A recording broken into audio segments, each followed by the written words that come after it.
He's the North Pole, I'm the South. The year was 1994. On the set of Interview with the Vampire, two of Hollywood's biggest stars were finally sharing the screen. Tom Cruise, the established box office king after nearly a decade of hits, and Brad Pitt, the rising heartthrob who had just exploded onto the scene with Thelma and Louise. On screen, they were immortal vampires. Off screen, the atmosphere was anything but timeless.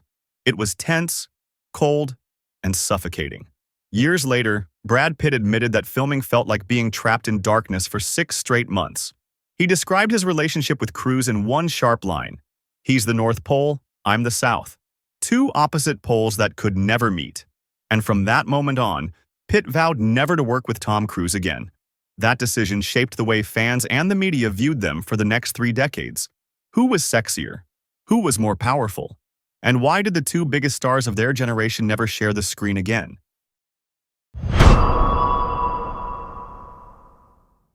In the late 1980s, Tom Cruise had already defined what it meant to be a movie star. He wasn't just an actor with a string of hits. He was a cultural reference point. Risky Business gave him that boyish, rebellious edge. Top Gun turned him into a global sex symbol. And Born on the 4th of July proved he could chase Oscars as well as box office. By the time the 90s began, Cruise was Hollywood's most bankable commodity, a man whose name alone could open a film worldwide. Brad Pitt, on the other hand, was still sharpening his edges when the decade rolled around. He didn't explode with a blockbuster, but with a moment. Those few unforgettable minutes in Thelma and Louise. Audiences didn't just notice him, they remembered him. That cowboy hat, that grin, that playful danger. It was the kind of debut you couldn't manufacture. Almost overnight, Pitt was dubbed the next great leading man, the heartthrob for a new generation. And unlike Cruise, who embodied precision and discipline, Pitt seemed untamed, a little wild, like Hollywood had stumbled onto him rather than built him. The industry thrives on comparisons, and the press wasted no time. Who was the sexiest man alive? Who carried the bigger mystique? Cruise was compact, intense, famously committed to his roles. Pitt was tall, languid, with a casual charm that felt effortless. One looked like a man engineered for success, the other like a man success simply couldn't avoid.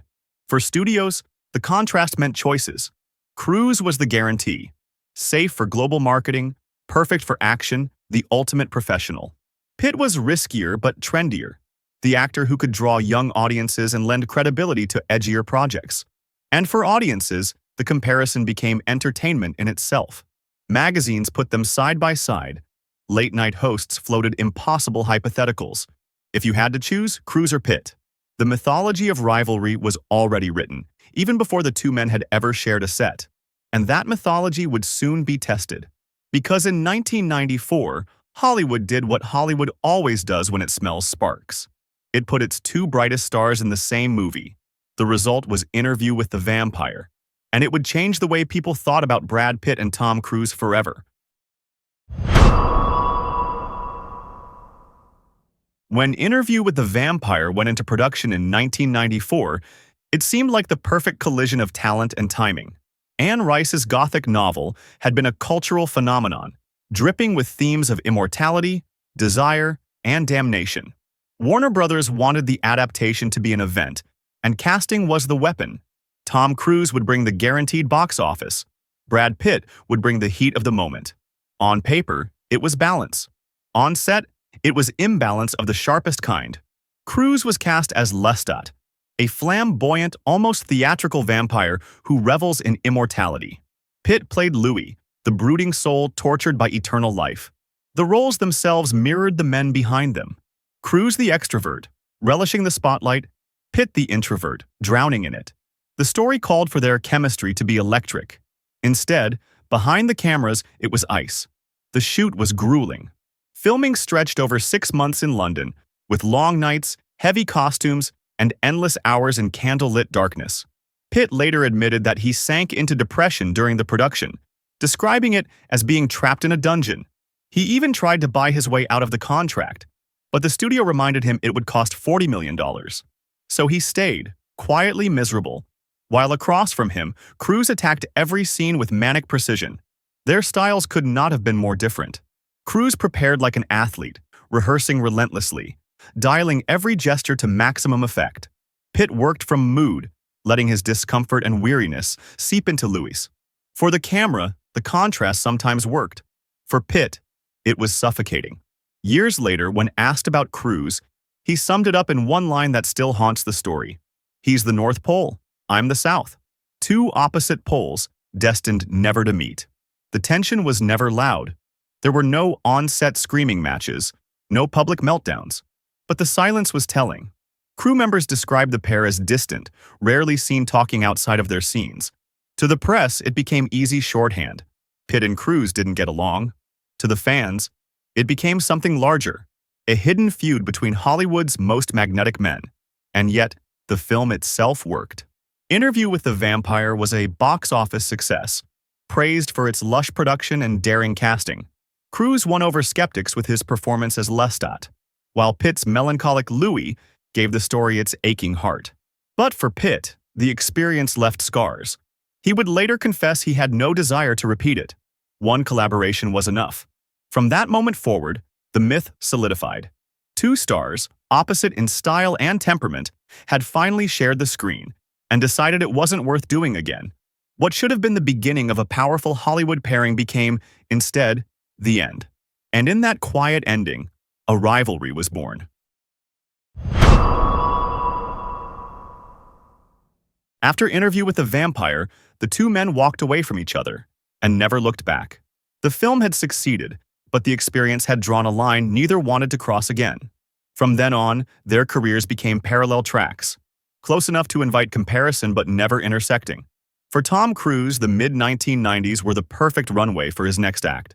In 1996, he launched Mission: Impossible, not just as its star but also as a producer. It was more than a franchise. It was a declaration that Cruise would control his own destiny.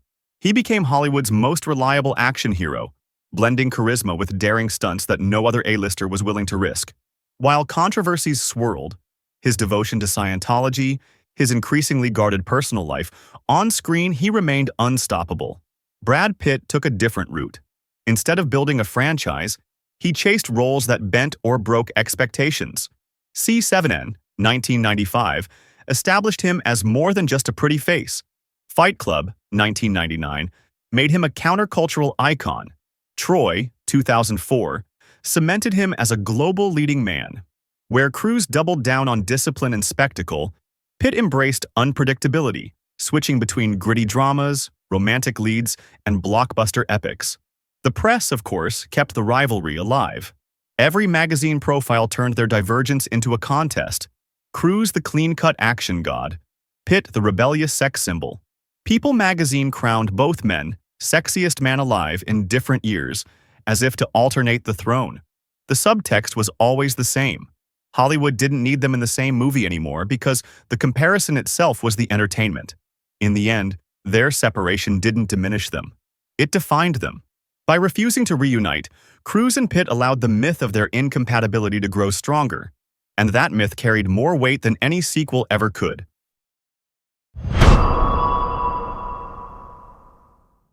If their careers moved on separate tracks, their personal lives seemed destined to be compared at every turn. In the 90s, Tom Cruise and Nicole Kidman became Hollywood royalty. They weren't just a couple, they were a brand. Red carpets turned into parades of perfection. Two megastars in perfect symmetry, the golden faces of a studio system that still believed in glamorous marriages. When that relationship ended in 2001, the divorce shook the industry, and speculation about Cruise's devotion to Scientology only intensified. His next high-profile romance, with Katie Holmes, became a media circus. The infamous Oprah couch jump in 2005 was supposed to signal passion. Instead, it turned into late-night punchlines. For many, it marked the moment Cruise's personal life began to overshadow his carefully constructed image. Brad Pitt's love life was no less scrutinized. His marriage to Jennifer Aniston in 2000 made him half of America's most beloved couple. The golden boy of film and the sweetheart of television, it felt like destiny. But in 2005, the story fractured. On the set of Mr. and Mrs. Smith, Pitt's chemistry with Angelina Jolie spilled off-screen, igniting one of the biggest tabloid storms in Hollywood history. Brangelina became a global obsession, while Aniston was recast as America's wronged woman. It was messy, dramatic, and irresistible to the press. Side by side, their romances became part of the rivalry. Cruise, the man of grand gestures and public declarations, often framed through the lens of Scientology.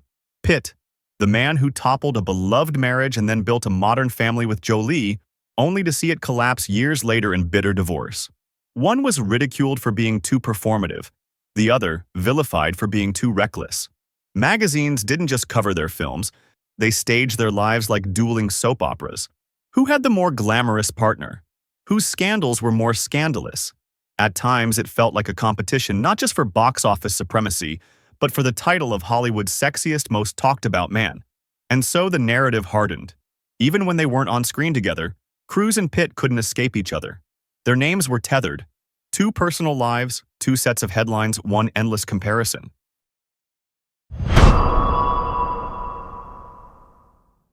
By the time the 2000s gave way to the 2010s, Tom Cruise and Brad Pitt were no longer just stars.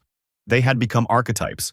Cruise represented one pole of Hollywood, the disciplined machine, the last true movie star willing to put his body on the line for spectacle. He clung to the blockbuster era with both hands, dangling off skyscrapers in Mission Impossible, Ghost Protocol, gripping the side of an actual airplane in Rogue Nation. His devotion to stunts bordered on obsession, each new dare designed to remind audiences that no one else would, or could, do what Tom Cruise did. For him, control was everything. Control over the narrative, control over the production, control over the myth. Pitt chose a different path. Where Cruise doubled down on action, Pitt pulled back. He began to slip behind the camera as a producer, founding Plan B Entertainment, a company that would deliver 12 Years a Slave, The Departed, Moonlight, movies that won Oscars and shaped culture. On screen, he embraced character work rather than spectacle, the eccentricity of Inglourious Bastards, the weary charm of Once Upon a Time in Hollywood. He didn't need to prove he could hang off an airplane. He only needed to prove he could disappear into a role or shepherd a story that mattered. The contrast was striking. Cruise became the last movie star in the classic sense, a man whose presence alone could sell a film. Pitt became the modern evolution, a star who could carry a movie but also redefine himself as a tastemaker. One embodied the relentless forward motion of the old Hollywood system. The other leaned into the fragmentation of the new. Together, they formed a kind of mirror, each reflecting what the other refused to be. Cruise's precision made Pitt look effortless. Pitt's artistry made Cruise look engineered. They were two versions of the same dream, immortality through cinema, but they traveled in opposite directions. And so, even without scandal or explosive confrontation, their rivalry endured. It didn't need shouting matches or public meltdowns. The simple fact that two men could embody such radically different visions of stardom was enough. Hollywood didn't just have two icons. It had two poles, and audiences never stopped comparing them. Today, both men still stand at the top of their respective worlds. Tom Cruise, now in his 60s, remains Hollywood's most fearless action star. Top Gun. Maverick resurrected not only a franchise but also the idea that one man's determination can still bring audiences back to theaters. He is discipline, spectacle, and survival embodied. Brad Pitt, meanwhile, has evolved into something else entirely. A star who can headline a film like Bullet Train one year, then collect an Oscar for producing an art house masterpiece the next. His legacy isn't just his own performances, but the stories he chooses to bring into existence through Plan B. He is artistry, reinvention, and cultural influence. And yet, despite all the years, one truth remains. Since Interview with the Vampire, they have never stood side by side again. No reunion, no shared project, no second act together. That absence has become its own myth. Perhaps that's why the question still lingers. What would happen if Tom Cruise and Brad Pitt finally met again on screen? Would it be a clash, a reconciliation, or Hollywood's ultimate event? Until then, the rivalry lives not in explosions or scandals, but in silence. Two poles, forever apart, forever compared.